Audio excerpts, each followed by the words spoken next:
Hello and welcome to the Ship Shape Podcast, a series of podcasts where we meet amazing people and talk about their experiences, personal, technical, and all related to the maritime world. Come and dive in, dive in.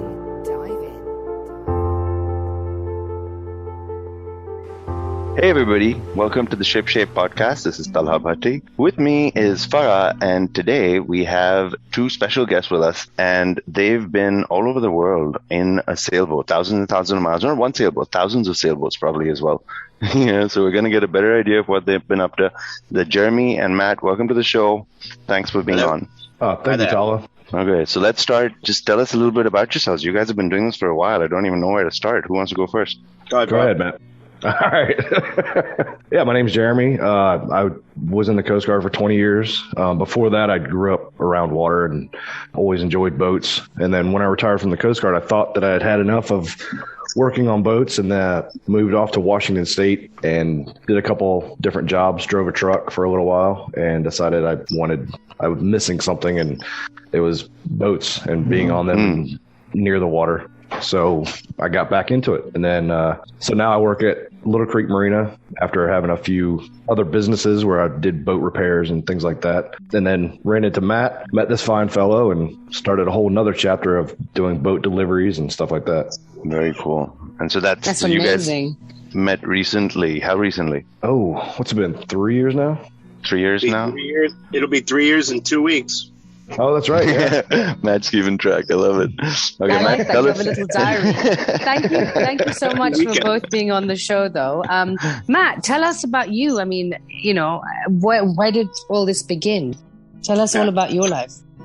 Yeah, so I had, very conventional life. I grew up on the water in East End, Long Island. It's always on the ocean, or never really into boating or anything like that. We didn't have that kind of money, so traveled around, went to school, did all the regular things. We got to Florida in the 90s and got into a lot of hiking and kayaking all around the state, up and down the East Coast, traveling a lot. And then somewhere along the way, after a decade or two of doing that, I wanted a way to do it the same kind of life I was living, but more mobile, go anywhere. But obviously flying everywhere is too expensive, and boats with motors that are reliant on motors are impossibly expensive for fuel. So a sailboat is the natural solution. So after I bought my boat 13 years ago and been living on it since, mostly as an apartment for the beginning part, but then I actually started sailing 5 or 6 years ago, cruising constantly. I haven't lived on land, worked on land since. I knew that there had to be a transition. So somewhere along the way, I got into deliveries of sailboats 4 years ago, and really it's been accelerating ever since. And like you said, 3 years ago, almost, I met Jeremy. I got towed into this marina, Little Creek Marina. It was Cuddy Sark back then, but on a repair in the middle of the night. Met him the next day, and we became very good friends ever since. And I finally dragged him into this business. So it's good to have a highly competent friend along with you all the time. Absolutely. Nice. It makes sleeping at night a whole lot easier when he's on watch.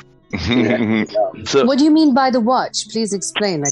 For some, that's fascinating, because I saw Dockmaster, because I obviously had a chance to talk to Tala about this, and I was looking through your achievements, and I'm seeing amazing things like Coast Guard and Dockmaster, and words like liverboard and snowbird. And please elaborate. So what's a Dockmaster do? Well, Dockmaster sounds a lot more important than it really is. Mainly, I just facilitate boats visiting the marina. So we have transients, and you brought up snowbirds. We can come back to that.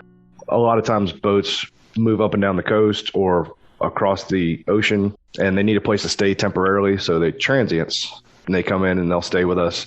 So I help them out whenever and wherever I can with that. And since getting into the deliveries, it also helps with that, because Matt and I have met several other captains, and if they're passing through Norfolk, which is kind of central on the coast, so a lot of boats pass through here. If they need a place to stay, it's nice to see friends and old acquaintances that you haven't seen in a while. But so is it logistics, or is it? It's a little of both. Technical? So it's not so much technical, other than catching mooring lines when people are pulling in, or telling them what restaurants to try out, and then doing up temporary contracts, stuff like that. So that's amazing. And so Matt shares this responsibility with you? No.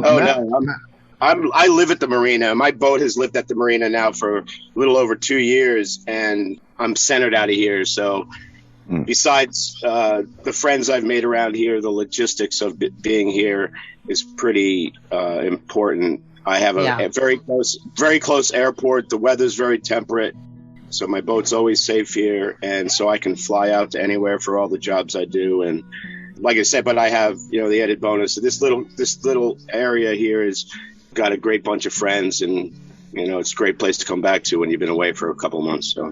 So guys, currently you're doing a lot of sailboat transport. So give us like a day in the life of, what does that look like?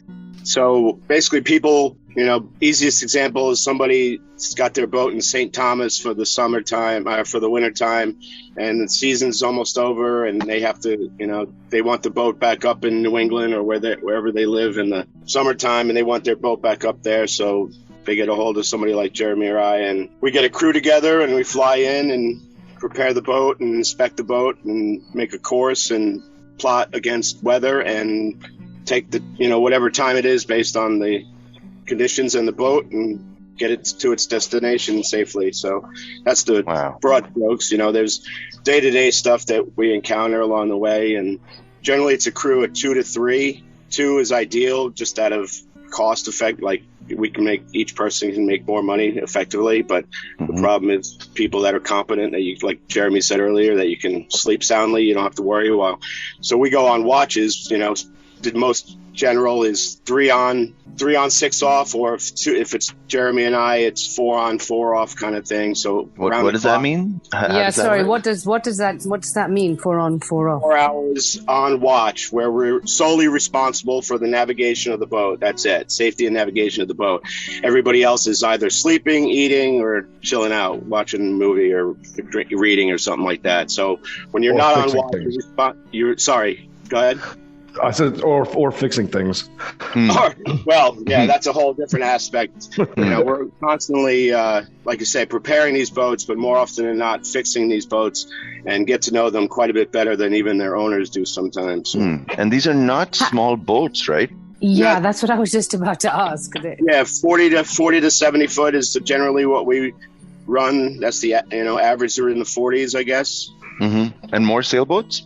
I shouldn't be so prejudicial. I have exclusively done sailboats for a long time, for all the years I've been in it, which isn't a long time, but by the way, it's only 3.5, 4 years, or actually 4.5. But anyway, but I've come to appreciate the easy money, if you will, and the comfort of getting power boats. Simplicity. So sailboats go 24 hours a day. We don't stop unless we have to get out of the ocean because of weather or we have some mechanical issue. Otherwise, it's around the clock navigating. A powerboat is limited by its fuel supply, and generally it's only several hundred miles or something like that. So it is a marina to marina jump, and it's something quite easy about that when you only have to run for 6 hours or 8 hours and go to marina, you fill up with fuel and you sleep for the night, and you leave whenever it's advantageous. So yeah, I can appreciate that life too.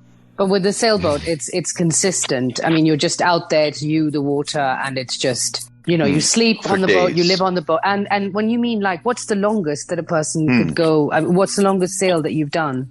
I've done upstate New York, Catskills to Magala, Spain. Wow. And how long was that? Yeah, we had to stop in the Azores we intended to stop for fuel initially, but halfway between North America and the Azores, the boat broke a steering cable, so we had to rely on autopilot for a week while we made it to Fayal. We went to the Fayal Azores, just a closer island, and spent 4 days there getting the repairs done and other things done. And it was a wonderful accident because we got the boat repaired in a couple of days, and we spent 4 or 5 days exploring this beautiful, beautiful island. So that's the perks of the job. And all these trips, when you do stuff like that, aside from your social drinking or eating out, you're on the dime of the boat. You're eating on the boat, you're sleeping on the boat. You don't incur any cost, and like you said, unless you're being a tourist. So there's a lot of good perks to the job when you do that. But it's also a lot of responsibility, and from what I'm understanding, it's not a cheap endeavor. So if somebody wanted you to potentially move their boat from one location to another, it is an expensive project because you'd have a crew, you'd have your time, your energy, your effort, and you would set out the route, the navigation, the maps, all of that. And if something were to go wrong during the course of this, are you liable, or is it part and parcel of what you do, or is a lot of it's on a handshake. There's very few jobs I've done that have been contracted and bonded and insured. Mostly there's many times I don't even meet my client until I bring the boat to their marina. So it's all an act of good faith. Wow. Oh yeah. And when you have issues like mechanical problems, Jeremy and I have put up, we had 3 back-to-back jobs last year where I think we laid out $2,200 a piece to get parts and stuff done to boats, and all was on a handshake that we're going to get reambused. And it works both ways. Oh yeah, we did. Oh yeah, the guy showed up with a pouch full of money and very appreciative that we delivered his boat. That's amazing because, so you can appreciate that this is all quite alien for me because I've obviously never lived on a boat. I'm not very savvy with the marine world, and this is my first insight into how wonderful this world is. So, everywhere you walk, even something as simple as doing a transaction here at a grocery store, everything is billed, receipted, and there's no such concept of no contract, just a little handshake. That's fascinating. So would you say the marine world still operates on more primal sort of, behavior, like more instinctive behavior where there's more camaraderie versus what it would be like if you were living on land? I think sailors in general, yes. My niche of it, what I've tapped into, is even more niche than that. I prefer the anti-establishment anyway. So what I do perfectly suits, my feeling is like I get calls from strangers, but they're always referred by a little. I was going to ask that we have. Yeah, if somebody hears, people aren't just I don't advertise whatsoever, and it's not intentional. Really? It's the nature of things have never required it, and I think I did 15 or 16 jobs last year, which is unheard of in really the delivery world because you're limited by seasons and weather and time frame. But why do these people not deliver themselves? My question why don't they just do it why? If I'm going to endeavor to go from A to B, I would drive my own car. Why would I need to enlist your services? Well, that implies you're good at driving your car, and you have the time. and you have the time to do it away from your otherwise life or whatever that implies. Because some of these trips, they're not hours; they're days or weeks. Sometimes. Yep. Wow. That's fascinating. That is absolutely fascinating. So, walk me through an average day. Jeremy, wait. Jeremy. I was just going to add too. It's a little more complicated than going out for the weekend on the boat. You're talking about going to places that you may have never been, or weathering things that typically, if you're the boat owner and you want to go out on a nice weekend, you can pick and choose when you want to go out. Whereas if you're doing a delivery, you're trying to pick the best weather, but it's also the best weather to get there in the allotted time. It's not necessarily a nice sunny day. We may pick a day or several days, we pick our weather window because we can make way, because we can get there in time. So we're looking for sometimes not ideal conditions for everyone, especially if you're doing it in the wintertime and it's freezing cold and, we're up there on watch, sometimes completely exposed for 4 hours at a time, and then go down and dive into your rack and get a little bit of a nap if you can. Fully clothed. Fully clothed, absolutely, because it takes that long to warm up. So, what do you mean by watch? As in you're on the? Sorry, you'll have to explain. You're driving, right, for 4 hours. So I was saying before, yeah. So you're responsible for operating the boat, and then if Matt and I are on a trip together, one of us will be on watch for 4 hours, then the other one is sleeping, and then we switch out, and then so he would take over, steer the boat, maintain the navigation, everything, trim the sails. Ideally, we do any sail trims and stuff when we're both on deck. What's the sail trim? Sorry.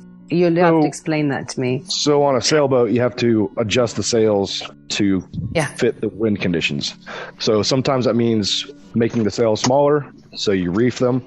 Sometimes it means making, if the wind dies down, you want to add more sail. So you have to, either hoist more sail or put up more sails. And a lot of that stuff you have to do on quite a few of the boats that we drive or that we work on.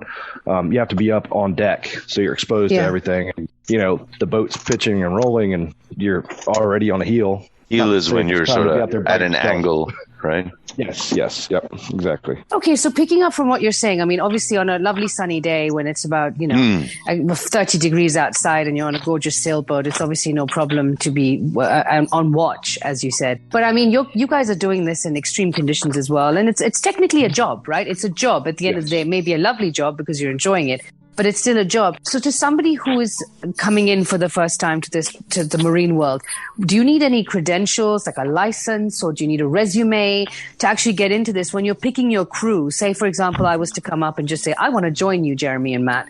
I want to get on this boat. You would probably just say, go home, Farah. Think twice, Farah. You're going to throw up all over the boat. But I mean, do you need any sort of training, any prerequisite? Because it's a long journey. I mean, to know how to fix things as well. Do you need training? So you need to know how to sail. Really.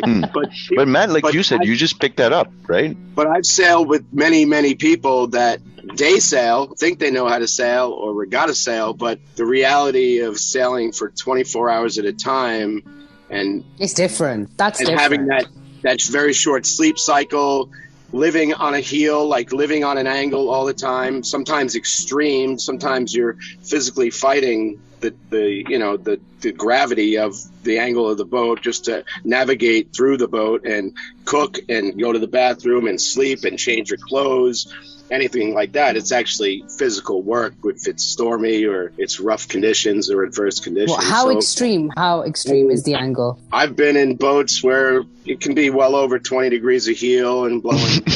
Oh boy. Oh God.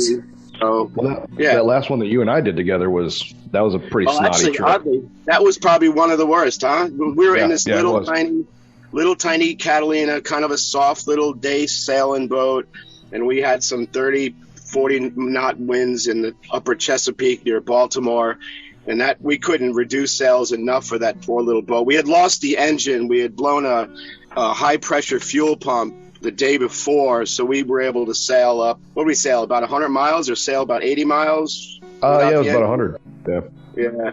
And so we got close.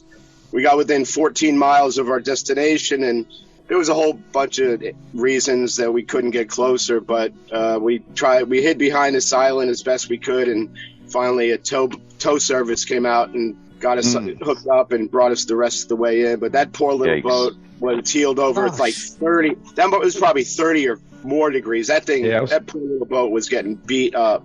She had a day. Yeah, that sounds grim. We had the rail in the water a lot. That was. That boat. What? That's like rail. So what is rail? As in like the gunnel, like the side of the boat, the edge of the boat where your deck is. Actually sideways part, physically in the water as you're going forward. So, those are pretty extreme. Some boats are built to live like that, but most are not. But so coming back to Farah's question, then, sailing. I mean, so aside from sailing, what other sort of skill set do you need to have? Do you need to be a hands-on person? I had a point where I started that. So Jeremy and I are kind of a good example of come at it from two totally different angles. So Jeremy's a very talented Coast Guard pilot. He got very proficient at his job and has, this long career of, doing things and learning things by, kind of by the book, as going to school. And I very much stumbled across it as a, kind of a new lifestyle. And this is the skills I needed to learn as I got along. And we are, we both seem to be pretty adept at it. So I think that's a lot of reason why we're, good friends at this.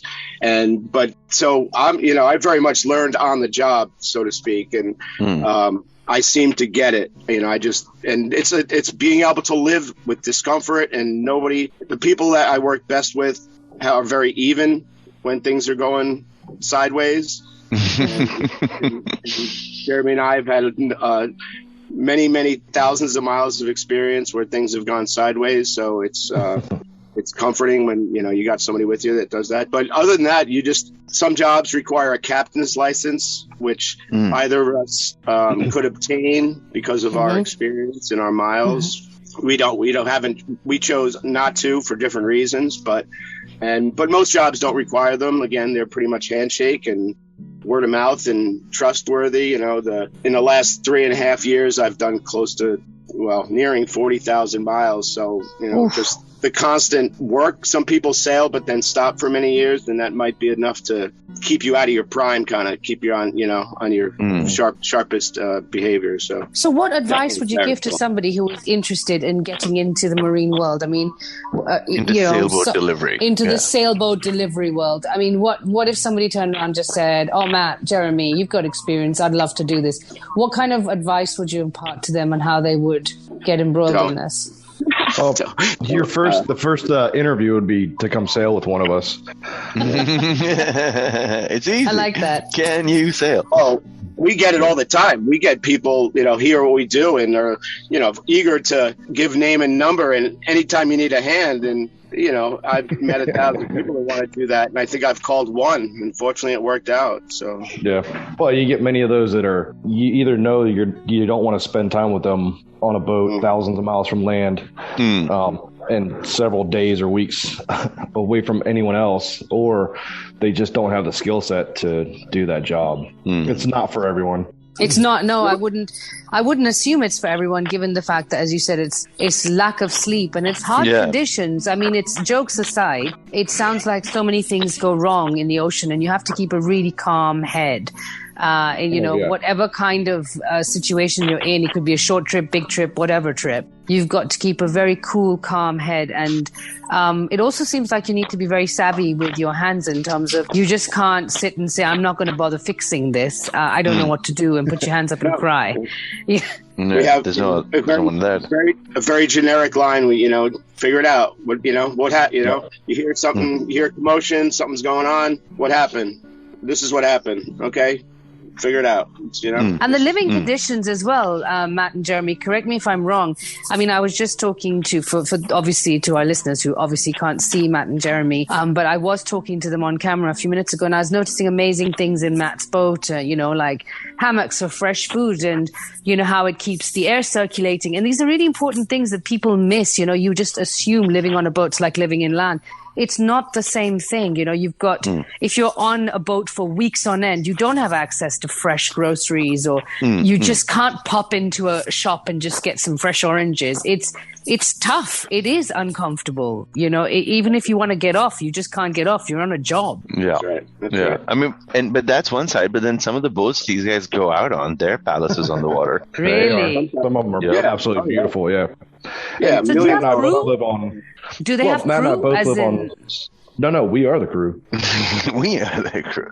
You are the crew, as in you and Matt, wow. And they get the whole boat to themselves. They have this 5-bedroom boat, all to themselves. Yeah. You wonder which one he's talking about, Matt. I know. It was a nice one, though.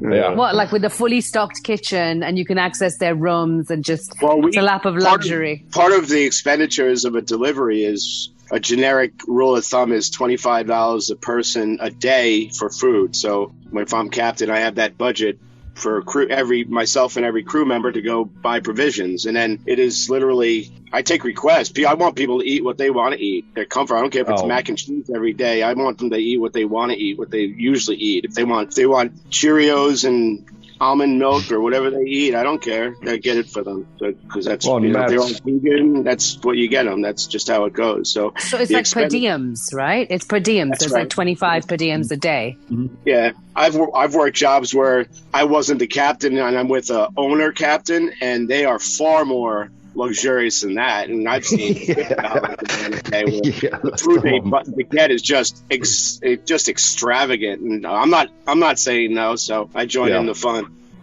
I was about to say, Matt's a hell of a cook, too.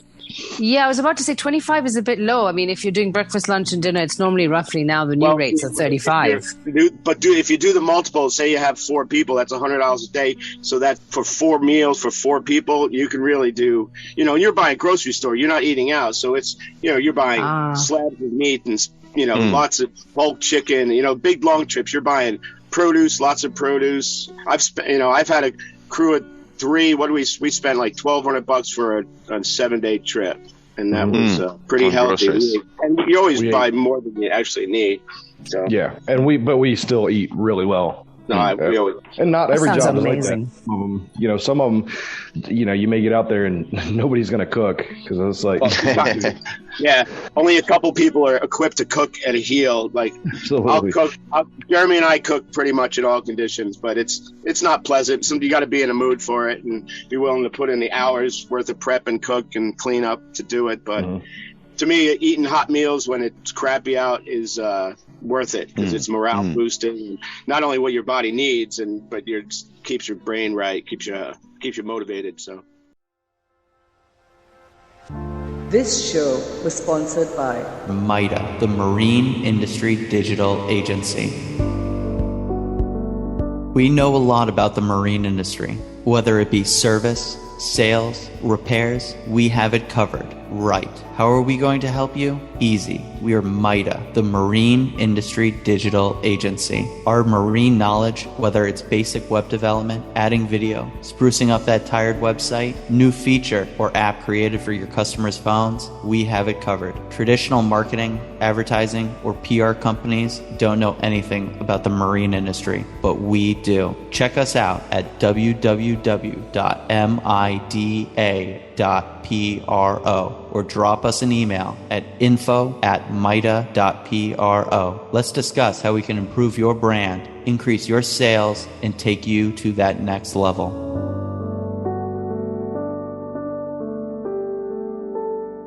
Welcome back to the Ship Shape podcast.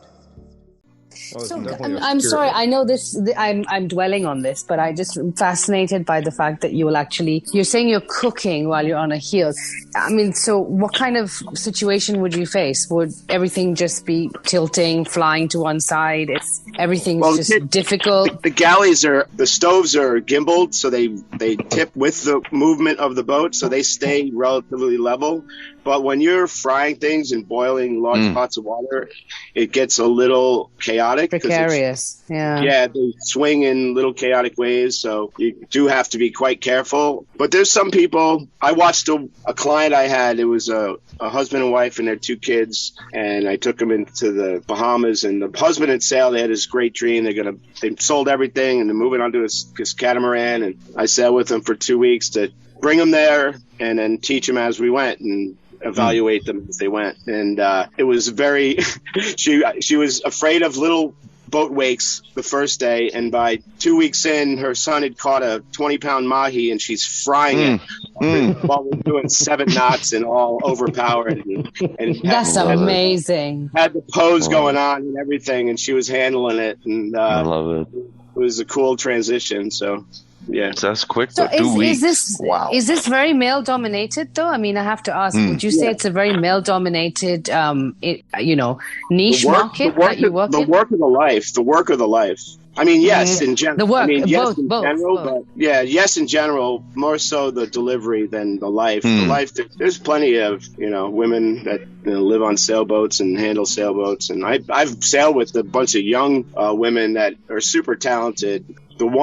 The myriad of people I've gotten requests for, the one I hired turned out to be an exquisite sailor and competent, just takes on. She's a master diver, so she's kind of equipped. She's only 27 or 8 years old or something like that, but she's kind of equipped. She's a rock star. To not panic, just be. That was actually the leading thing that caused me to hire her, is because being a master diver, you teach other divers, and she's very competent and very controlled when she's working like that. So my hunch turned out to be right. So she's very talented human. So I've been blessed. I've worked with hundreds of people, and I can count on less than one hand, the people I would never sail with again, and most of them they're not bad people, I just wouldn't sail with them again. And would you say, so have you sailed with, as coming back to my question, would you say it's male dominated? So you sailed mostly with men versus women? Yeah, 90%. Sure. It is getting better. I think it's a little more integrated. Yeah. What do you think the holdup is? Like, is it because of the fact of the length of duration and how committed you have to be to it? Or is it a physical demand on you? I think it's a function of just, I don't know if there's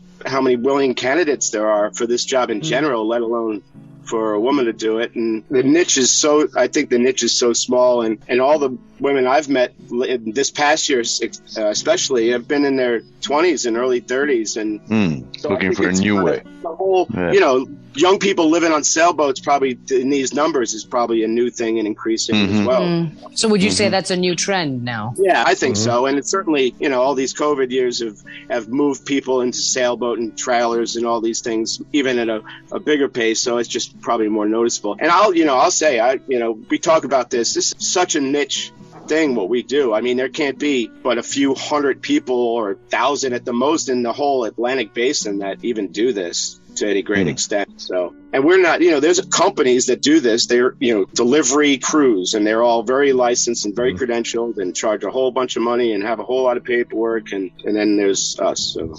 And you get dispatched. There's companies that will, like Matt was saying, they have a hired crew, a stable, I guess, and that they get owners that contact them, and then this dispatcher sends crews out, which may end up being people that you've never met before and never worked with before. And the way we get jobs is all word of mouth from other captains or other owners that, we bring a boat up and it's all sparkly clean and beautiful, and it's exactly where they wanted it on the day they wanted it there.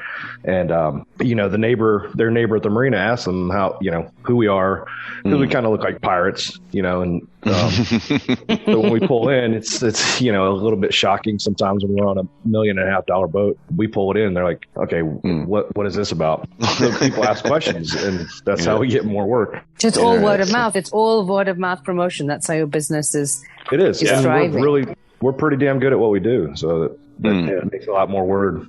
Jeremy, I do want to dig a little deeper into, like Matt was saying, is that like you went through the actual school angle, per se, the Coast Guard angle. So I wanted a little bit more about that. Like, what did you end up doing there? What were those years like? Yeah, maybe a crazy story or two.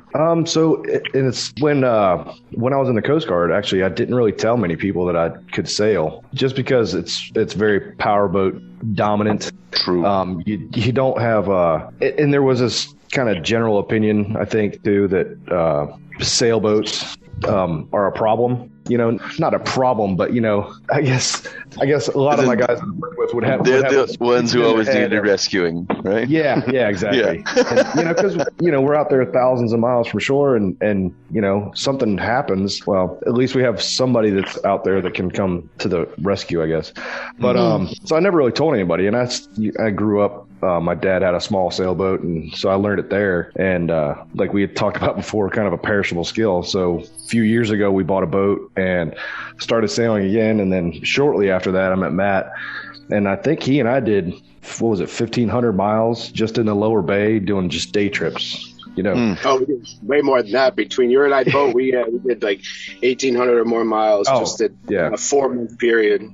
Yeah, and that was, we sailed every day. We're taking several people out that had never sailed before. But anyway, I'm getting off topic here. But well, I just want to ask you, like, again, like more of that Coast Guard and like how you made that big jump again, like from power boats to like sailboats and making a living out of it, basically. Well, I've always loved sailing. There's something very, I guess, back to nature about it. Therapeutic in a way. It's very therapeutic. Yeah.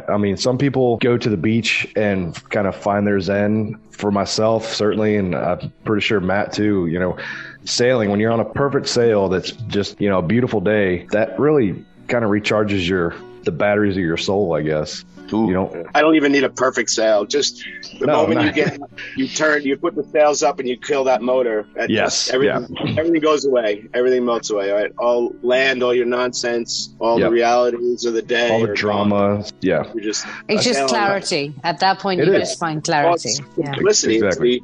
It's perfect form and simplicity. It's absolutely. You're self-reliant. you're you're out there on the power of the wind in a man-made vessel that you control. It's pretty appealing. Yeah, I mean, there's a reason people have been doing it for centuries. Do you feel that your training as a Coast Guard has aided you in your where you are currently? I mean, do you feel that it's prepared you further? Obviously, Matt learned through his life experiences. Do you feel that your training as a Coast Guard aided you? Absolutely. So for 20 years, I drove boats for the Coast Guard, and it was mostly search and rescue. You're doing things in weather that most people exactly. The boat handling part, it was something that we drilled constantly. You always wanted to be the best boat handler you could be, because it's not always going to be pleasant conditions when you're going out there and trying to come alongside another boat or a ship. And Jeremy, what kind of boats did you handle for the Coast Guard? Yeah, dude. It was mostly toward the end of my career, it was jet boats. They were 45 footers that were so much fun to drive. They were amazing. But it was all search and rescue stuff. So motor life boats, surf condition stuff, jet drive, response boats. And then we had a couple, when I was down in the Keys, they were chase boats to chase down drug runners and migrant smugglers like that. Yeah, those were fun. Yeah, kind of all the boats I drove. Lots of fast stuff. A lot of fast stuff. Yeah, like properly Jeremy Bond. I love it. Yeah.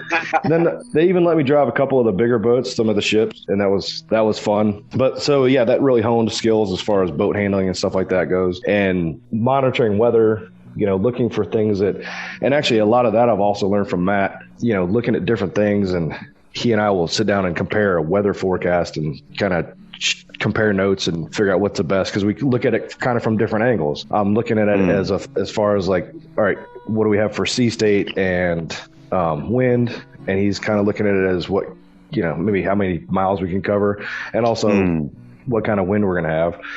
But he can actually look at it and say, look at a forecast for tomorrow and kind of predict what's going to come down in 2 days. Yeah. Nice. That's beautiful. a lot of experience. Yeah. Yeah. And then also for Coast Guard experience, we did a lot of stuff. We call it cross deck training, where you learn the jobs of everybody else on the boat. Oh. So you have a coxswain who's in charge, which was typically my job.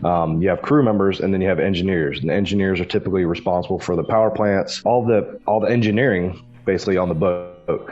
So we had to learn their jobs as well. So I learned a lot of mechanical stuff from that, and I've always been kind of mechanically inclined, so that definitely helped. The navigation stuff, boat handling, engineering, just casualty control stuff. When something breaks, being able to break it down and figure out what failed and what we can do to fix it. A lot of that came from just a Coast Guard background. Nice. That's and amazing. How does one get into the Coast Guard? Do you just apply like the Army, Navy, or is it? Yeah. So they're recruiters. You can go talk to a recruiter. They can give you some basic guidelines or guidance. Excuse me. It's actually, I think it's the website's super simple. It's like gocoastguard.gov or something like that. In fact, I looked it up the other day, and a friend of mine, her daughter's considering going in the Coast Guard, and so I was looking up a local recruiter for them. And now my computer comes up with all this Coast Guard ad getting spammed by my own branch. So Nice. I just wanted to ask I want to know what an average day in your lives looks like. Oh, go ahead, Matt. That's a good question. I'm at a unique point in my life. I worked in the swimming pool business of all things for like 35 years. I've had several companies. I've worked for many companies, building pools, working on them, fixing them, servicing them, all that. And so that transition, that was an obvious 9 to 5 or 6 to 10 actually kind of job. And so I knew when I took on this life that I had to have a different. I got rid of the last business I had that I shrunk down before I left, and everybody knew I was going to leave, and of course didn't believe me. But then I knew I had to take whatever the skills I had and hone some more, learn some more, and take it wherever that my boat allowed me to go wherever I wanted to. So it's just a matter of being able to sustain myself theoretically outside the country, but anywhere. And so falling into this delivery business has really changed things in ways I didn't expect. I'm actually working more than I ever expected to, and need to actually sail more. I got into this for sailing, and I haven't done my own sailing in a couple of years almost. So I'm set on remedying that. So, but when I'm working, it's really very routine. It's very quite easy for me because of the boat aspect. So working jobs, when we get in season and we're rolling from one job to another, it's pretty cool. There's a lot of traveling. I fly a lot. Like last year, this April to April, I flew like 23,000 miles, and I sailed about 16,000 miles. And so, and all paid for. Yeah, right? and all that. Yeah, I get the miles Nice. and everything. But and so it's kind of always on the go, and I'm packed. I got 2 bags packed, and I'm go from here, go from there, and then you prep your boat, and then you have your regular day. So it's kind of very normal. That stuff's very normal. Then I come back to my boat, and I have 2 days of decompression and hibernation, and then reconnect with some friends, and then it's housekeeping or maintaining my boat. So I found myself recently being in a holding pattern for the next job instead of doing things I really need to. So, and season has a lot to do with that. Winter is awful for anywhere unless you're below the 26th latitude. So you got to stay. And I was in telling the Farah about this, right? So those are the snowbirds that sort of make this all possible for you guys. Well, right, because it's there's a lot of people that live in the Northeast or anywhere in the United States, and they bring their boats to Florida or the Caribbean in the wintertime, and they visit them sometimes. They sail them around sometimes, and most of the time they just sit there, and then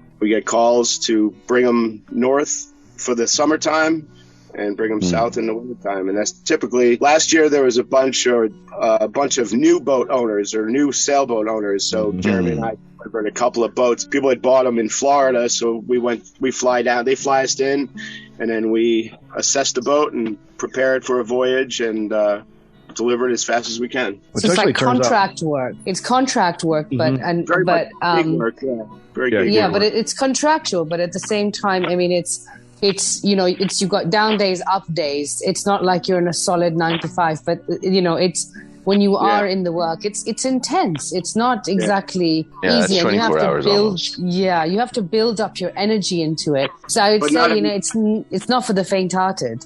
Well, and not everybody can take off on a moment's notice. And I don't have children. I don't own real estate. My boat is my home, so I'm free to come and go at whim. So again, not everybody's able to do that, and I probably get a fair amount of jobs just because of that availability. So, what about you, Jeremy? What's an average day for you?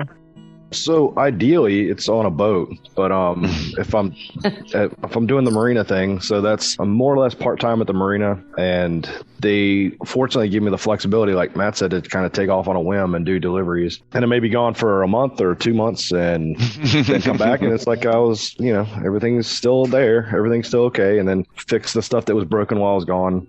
So replacing cleats or floats under a dock or fixing someone's power pedestal, things like that. That's the typical day. And then on delivery is kind of like what Matt said, where you get into a routine where you know what your watch is and you know when you're going to be working. Well, I mean, we're always working, but you know when you get to take a nap, and you really look forward to that time coming sometimes. Yeah. So, yeah. But Jeremy, if you're dock master, how come, I mean, my understanding would be as dock master, it's pretty much like being manager of the dock, right? So how do you have the flexibility to actually go off on these trips and go from like a couple of weeks at a time? Yeah, these amazing expeditions and go off for like 3 weeks, 4 weeks. What do you do? Who looks after the dock in the meantime? So we also have a manager at the marina, and she takes care of a lot of the stuff. Mostly, so when both of us are there in town, she generally looks after the billing and I guess the administrative stuff, contracts and things like that. And then when I'm also there, I tend to take care of the stuff outside, because every marina almost has some derelict boats. Matt had kind of mentioned it before, boats that just never move, and the people never have a chance or don't take a chance to come down and check on their stuff. And so, sometimes you end up pumping out a boat that's taking on water from rain, or they have some sort of mechanical failure inside or moving boats around to better locations for them and for the marina, I guess.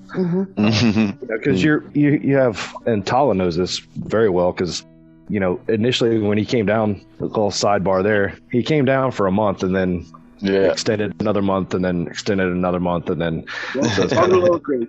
that's right. Yeah. Welcome to Little Creek. It's kind of the Little Creek effect. Now he's here forever. No, but that's amazing.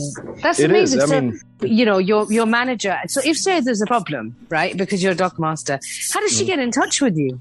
You're in the middle of nowhere. Well, actually, you can do satellite communications and stuff like that, but generally it's texting. But she's very self-sufficient, and she can take care of most everything herself. And fortunately, we have a lot of people at the marina that live on their boats that are willing to pitch in and help out and do things. And she knows who those people are, and I know who those people are. And all it takes is just can you give me a hand for a second? And they're more than willing to pitch in, because I think it's part of the whole lifestyle that if ever you were in that situation, you would want somebody to be able to give you a hand. So you would never turn down somebody else that needs a hand or needs you to That's catch such a a mooring beautiful community feel, though, quite honestly. I mean, when I hear you three speak, it's so wholesome.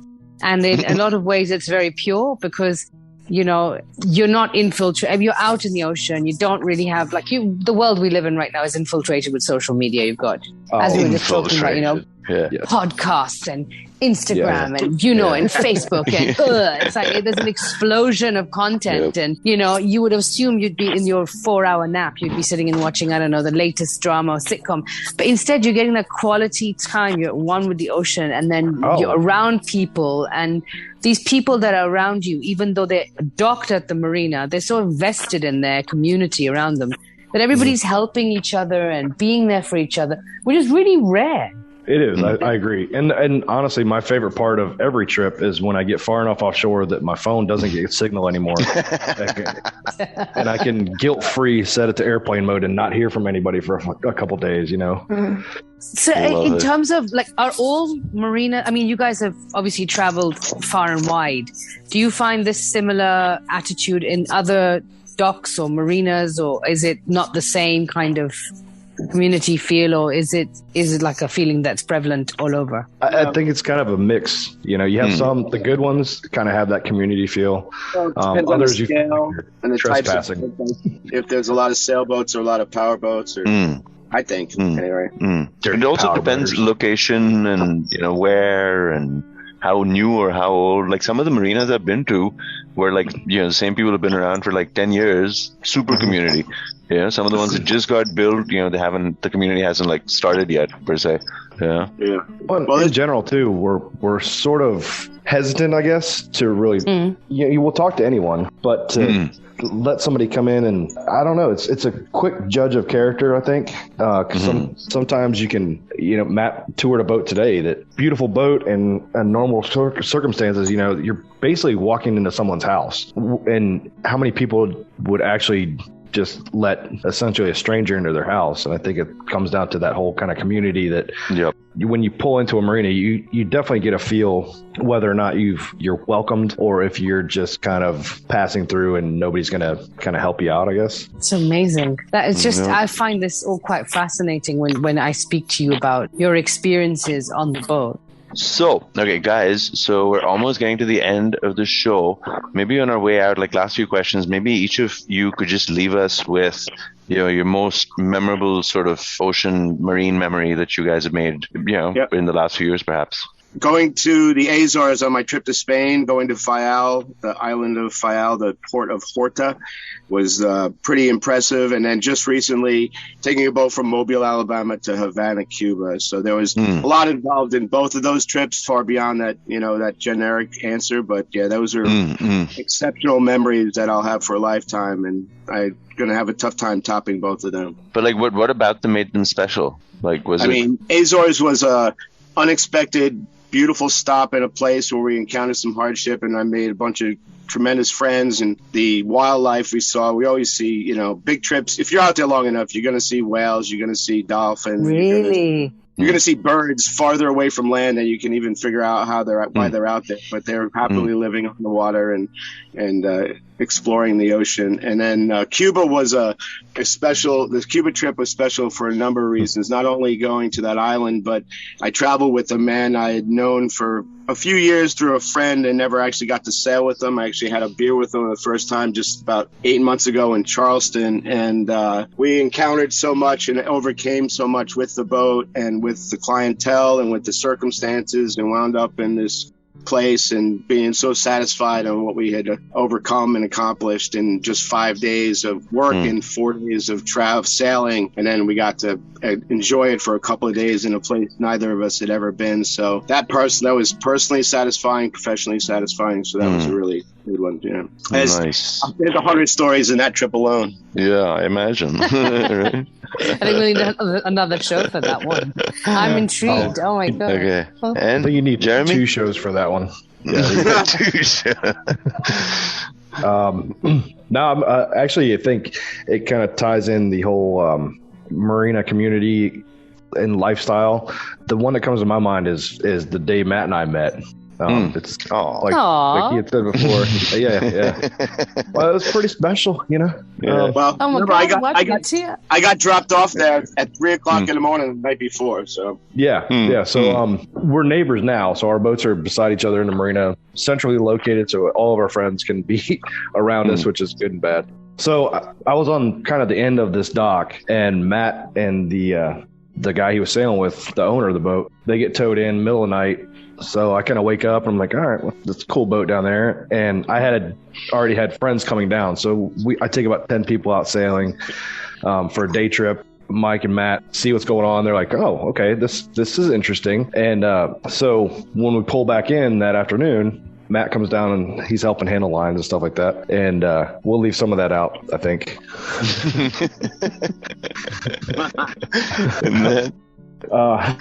And then? So anyway, so I go down and I'm hanging out on this beautiful yacht with Matt and the owner, and kind of hanging out. Well, the owner had gone and met some ladies, and they're coming down to the boat. The 3 of us are sitting there in the cockpit talking, and so Matt had just met the owner 7 days before, and the 3 of us had all actually just met about 30 minutes before these women show up. And they get down there, and there was such a sense of camaraderie, because we talked like we had known each other for years. And these ladies picked up on that, and they're like, well, there's no way that you guys have only known each other for 30 minutes. I was like, well, no, technically it's been 35 minutes now. And, you know, but that's kind of how that I guess all comes together, is you meet so many really great people through this, and you can share experiences and share, I guess there's a commonality to it that not everyone has. Not many. Yeah. You know, it's one thing, you know, you stand around the water cooler and talk about the sitcom you watched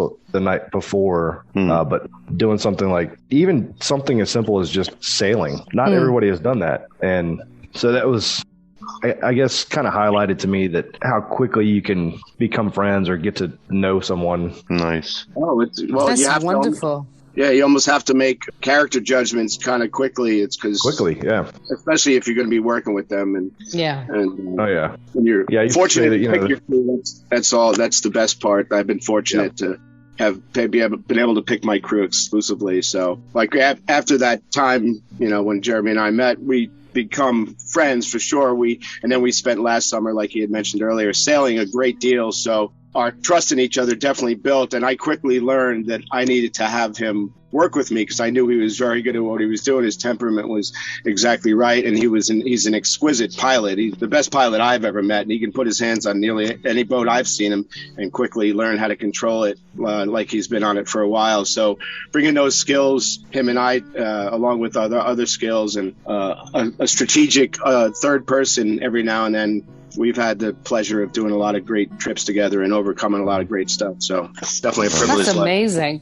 Can you give me, I know this is not ideal, but worst ever memory, worst ever trip where you were like, I am not doing that again. You know, pay me and I still will not do that again. Yeah, but we still to go and do it again. I give you, there's always a moment. If you're unfortunate enough to get the V berth, the forward part of the boat, and if it's a big boat and a piece of garbage boat, like I shouldn't disparage. I'm not going to even say the maker. Then a big French expensive boat that really shouldn't be in the ocean, and it sounds like it's falling off a skyscraper and landing on cement and bouncing and levitating you and making noises like it's going to come apart. I've had a bunch of I'll never sleep here again, but I'll never be on this boat again kind of thing. Yeah. Wow. Well, that's there's not too many boats that I would disparage, but there are a few. There are a few that I'm like, you know what, this piece of junk, such and such brand. I won't, name it because I don't want to get sued by Hatteras. But well, people do ask if I'm scared out there, and I can honestly say I've never been scared. I've been uncomfortable. I've been freezing cold. I've been unhappy. I've been miserable. I've been grouchy. I've been hungry. But I've never been scared. And even even the storms, some were more persistent than others. It seems once it's over, you always go, well, that wasn't so bad. And it's kind of the serious. It's like labor. It's like they say you have the baby once, and then you women forget, and then you can still go out there and have another. Right. The miserable nature fades a bit after you get back to comfort. So. Well, and it's like even after a hurricane, the best day to sail is the day after a hurricane. The day after. Why? Why is that? Day. Because of the calm. Because it's just still an absolutely gorgeous day the day after, or 2 days after. Blue skies and flat seas, and everything's cleaned up. Yeah. You may not have buoys where they used to be, but it's beautiful. Well, gentlemen, I have to say, you're making me want to toss aside my land life and actually get on a boat. That happens all the time. You would be surprised. That happens all the time. Yeah. Oh my goodness. Next time you're over here, we'll go sailing. I look forward to that. That'll definitely captivate you. So it'll be over. It'll be done. I'll be done for. Okay, boys. Amazing. So that was awesome. Final question for each of you. Any pro tips you'd like to share with our listeners? Yeah, I've been mulling on that one. I don't know a pro tip. I don't hardly call myself a pro. I'm a pro by trial. I was kind of thinking the same thing. Jumped in the deep end of the pool and found out I can swim pretty well. So, pro tip. Yeah, this is not for everybody. You can desire it. You could love it. Living on a boat, that kind of life, that's different. Doing deliveries, I've been spoiled. I got given an opportunity by a virtual stranger and then have gotten to where I've gotten. Now I'm pretty spoiled in that I'm only going to sail with people I trust implicitly, and I'm blessed to have a lot of them, and some way, way more proficient with hundreds of thousands of miles with very important names. Like, here's one for your listeners. Look up Matt Rutherford and Red Dot in the Ocean. Good friend of mine. Donate to his organization. And he is trying to protect the world's oceans and doing research. So, but, that I've been blessed to who I've been exposed to. And it's a pretty small, tight circle.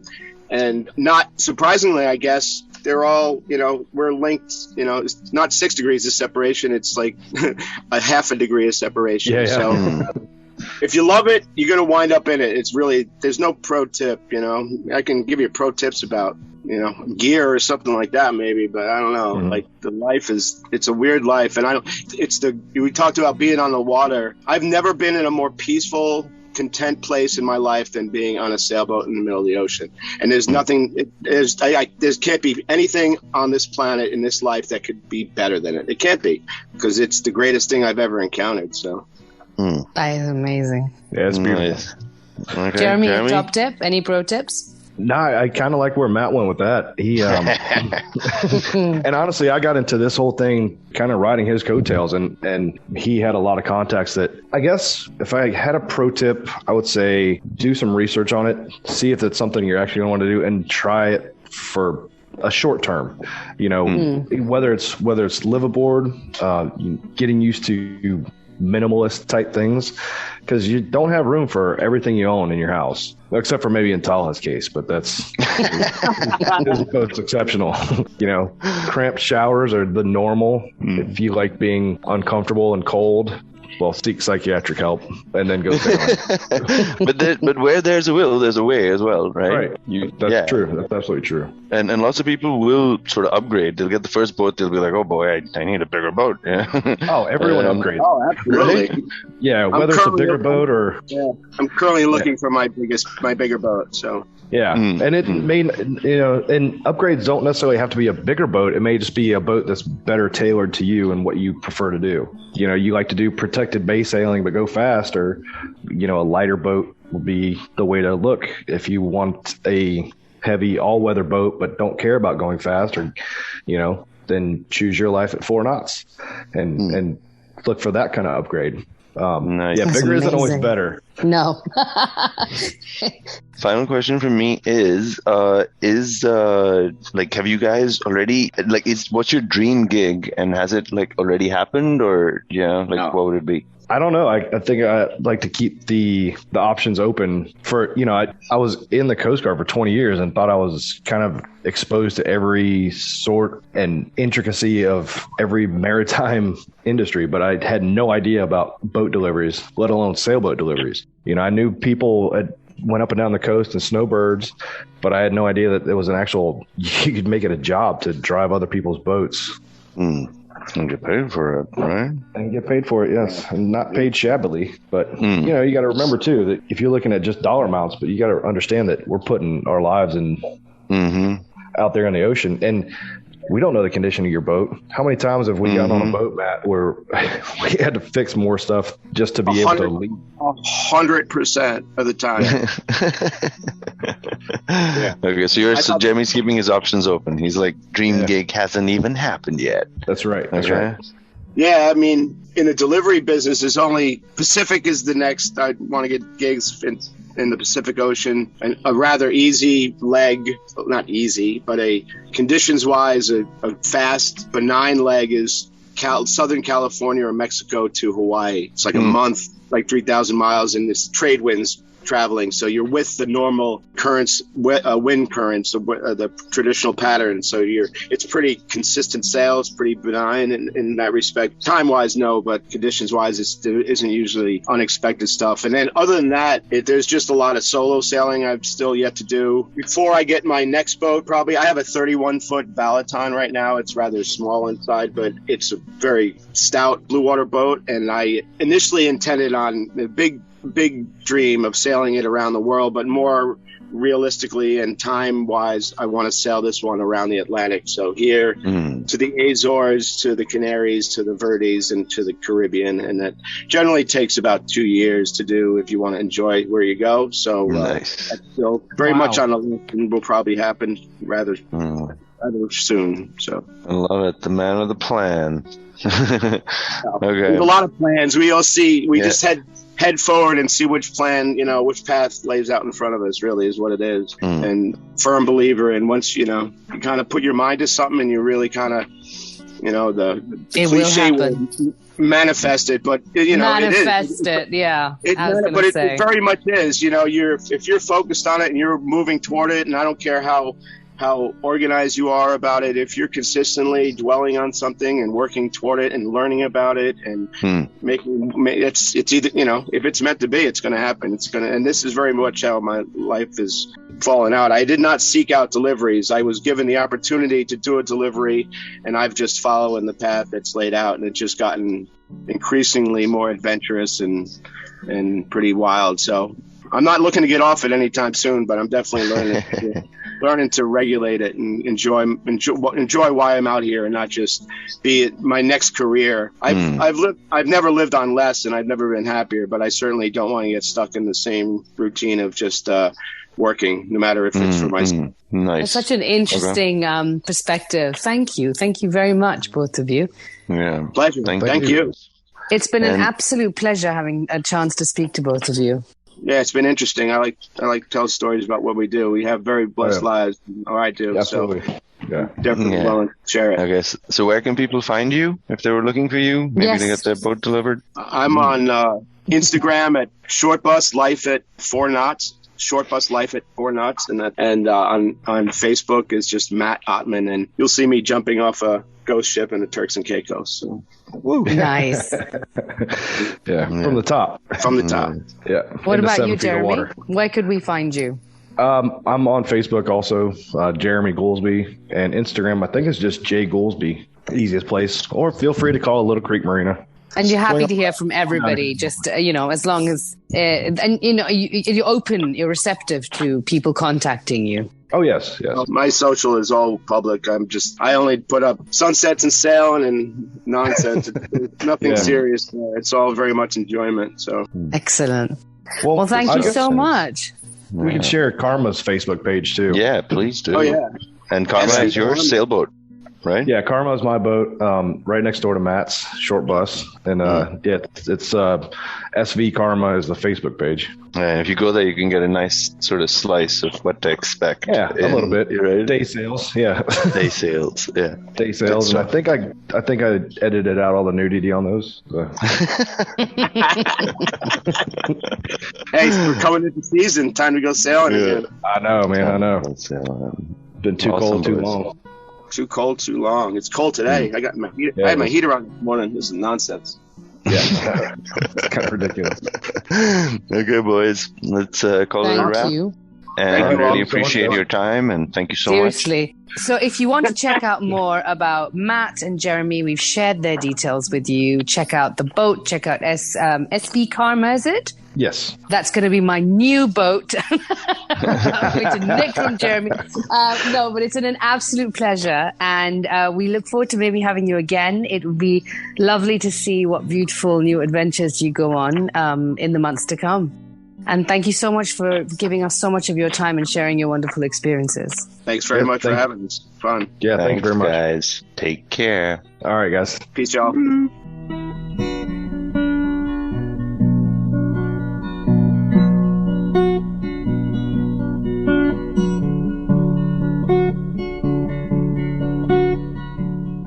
If you liked this content, you love what we have on shipshape.pro, have on shipshape.pro, have on shipshape.pro, have on shipshape.pro, have on shipshape.pro, have on shipshape.pro, have on shipshape.pro. Check back every Tuesday for our latest episode and be sure to like, share and subscribe to shipshape.pro.